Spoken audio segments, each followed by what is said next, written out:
Hello there, my 1585ers, my 1090ers. Yeah, those of you who know, you know. I just want to ask you, this is a very important question. Did you hit the like button yet? Have you subscribed? How many times have you shared these videos? We need your support. It's the only way I'm going to keep myself out of YouTube jail, Facebook jail. I need you guys to really share this everywhere. Every single video you see. Just so you know, this is a TeslaClyde video, and I want you to realize, folks, we never give up. We never give in. But we keep an open mind because that's how we gather our knowledge. And knowledge is the only power we're ever going to have. It allows us to make informed decisions always. So if you don't have a Tesla, hey, don't despair. I have one and I'm enjoying it for you. Grab yourself a drink. Coffee here. Mine's coffee. So let me tell you a little bit about the Tesla saga that's going on right now. I'm very, very, very angry. I mean very angry. Years ago, I heard all about Teslas and I was really intrigued by Teslas, and I was missing out on Teslas. I was missing out on the big boom in the stock price. So what did I do? I bought my first Tesla share at $1,415. I'm not kidding. I'm not kidding. First of all, I was not aware of the opportunities on how to get everything started.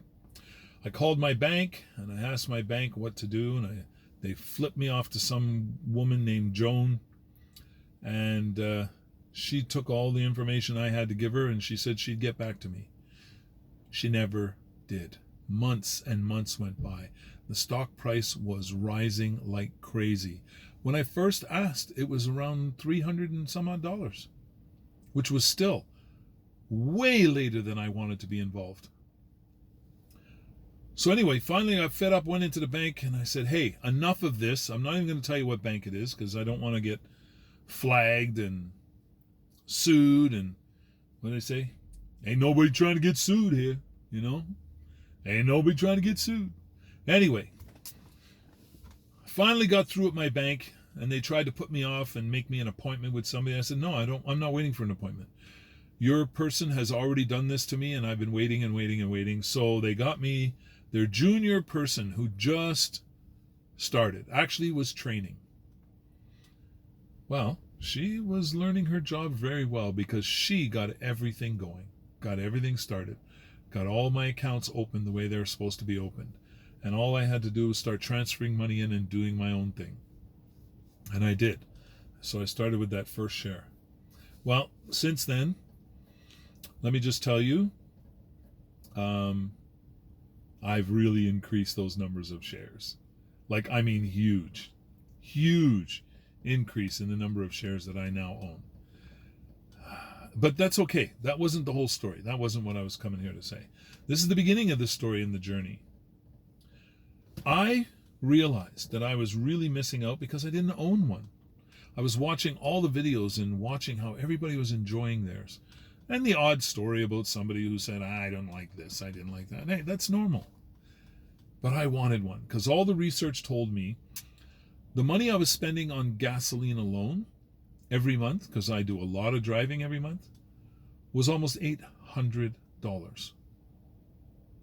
That's a huge payment on a beautiful car. My car was just about paid off. And in hindsight, I should have held on to it a couple more years because I would have done a little more research and I would have bought the Model Y. I put down money on the Cybertruck because after 2 weeks after watching the presentation, I realized there's going to be no stronger, more capable truck out there if all the promises are true. It started off with 500 miles of range. It started off with possibly up to 20,000 pounds of towing, 3,500 payload in the bed. We were supposed to get a pass-through from the bed into the cab. The vehicle was going to be able to kneel, so the front end would go up, the back end would go down, and I'd be able to ride my motorcycle up a ramp right onto the bed, and it would self-level, and I could strap it down myself. I wouldn't need any help. And when I get where I'm going, again, hook up the ramps, do the kneel, and I could back the bike right off the back of the Cybertruck. When I realized all those qualities and all those things, and the fact that they also said it was going to be able to cross rivers, streams, and even maybe a small lake, that was it. My mind was made up. So I went right away, and I went to reserve mine, and I became number 200,000 on the list. Almost 200,000 people before me got the message. I was so excited, though, I didn't care. I figured, okay, I'll get it in the second year of production. Well, I bought a Model 3 because I couldn't wait anymore. And that was after a year and a half of waiting and waiting and waiting for the Cybertruck. So I bought the Model 3 because it was the only thing on the site. And I bought it at the height of the chip shortage.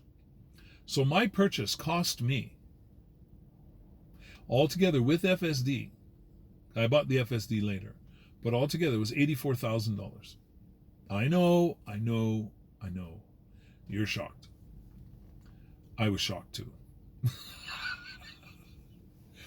Oh boy, was I shocked. But I'll tell you something. I was so happy to get out of that hybrid, plug-in hybrid gas, guzzling, almost zero hybrid ability on the highway, and that's even at 60 kilometers, 60 miles an hour, 100 kilometers an hour. It really sucked. As soon as you started going highway speeds, you never saw that regen happen. You were just going too fast. So if you're going down a highway at maybe 80 kilometers an hour, which there's very little highways you can do that on. I figured it out going across Canada, how horrible it was. And every time I kept stopping for gas, I'm thinking, wait a second. I was supposed to be able to make this whole trip in like four tanks of gas because the car was rated for 900 and some odd kilometers. And I was going across to North Alberta. Yeah, it didn't make it. I was stopping so often, I couldn't believe it. I was so disappointed. So when the opportunity came up to get this car, I didn't care how much it was. I wanted out of that car. And then when it came to repairs and maintenance and stuff, I thought, yeah, I don't like this being handcuffed, having to come in at each individual time period to make sure that you kept your warranty, to make sure, like, what kind of thing is that? So I pulled the trigger. I got my Model 3. And then years still passed and the bloody Cybertruck never came out. But when it did, I thought, okay, well, this is the first ones. We'll get there real soon. 11,000 pounds towing. They did make it to the 3,500 payload in the bed. That was spot on. The shape and thing was spot on. But they said it was going to be an exoskeleton, which would make it super strong, and we'd be able to tow and load and do whatever we had to do without even blinking an eye. Yeah, that didn't happen. So they settled for a semi-exoskeleton. And again, I thought, okay, well, I'm not getting the first ones anyway. I'm not going to get mine till next year. By then, they'll probably have everything sorted out. There was no kneeling anymore. There was no pass-through into the cabin. I'm like, this is not right. There was no ramp. I thought, okay, they're tackling things slowly, one at a time. So I didn't pull the trigger on my Cybertruck. I did some test rides. Beautiful, beautiful, beautiful truck in every respect, except for the promises that never came through. 340 miles of range rather than 500 miles. So my dream of 800 kilometers and maybe 380 towing Nope, not coming around. Kept waiting and waiting and waiting. I kept checking and checking. The specs never changed. Didn't matter if you got the Cyber Beast with the tri-motor, that still couldn't tow anything more than 11,000 pounds. But yet, when you watched it do the tow-off against an F-150, Rivian R1T, F-350, it crushed them with the sled pull. Crushed them. 35,000 pound vehicle with an increasing weight on your tongue and everything, and the Tesla out-towed them all. It took it to over 318 feet. The Rivian, I think, was third with like 200 and some odd feet. The F-350 was second with probably 290 feet. And the F-150 was just dead in the water. Like, it hardly went anywhere. No, it did. It did a little bit, but it really was super inferior to all the rest of the trucks. So F-150, garbage. Cybertruck, number one. But what they didn't explain to us is that, oh my God, it could tow even more than that for a short distance. But if you maintained a heavy load, the batteries would get too hot. Could explode, I guess. Or the car just shuts itself down for protection. If you were going downhill with a heavy load, like a toy hauler trailer, the regen was not robust enough to last, which it would burn out. The brakes were not robust enough on their own to stop that much weight. So it was like a total bust. No ramp, no kneel, no pass-through, no 500-mile range. I was shocked. But still, I had confidence, because usually everything he prototypes, the finished product is better. Well, it hasn't happened. So lately, I've been venting like crazy. I want that Cybertruck to be what he promised. Now, there's a new development. They have new dry cathode, dry anode cells, higher density, much safer, much less risk of overheating, everything that we want in a battery cell. But it's only about 20% more. So we're still not even cresting 400 miles of range. And that's without towing. So let's say maybe 200 kilometers towing, maybe.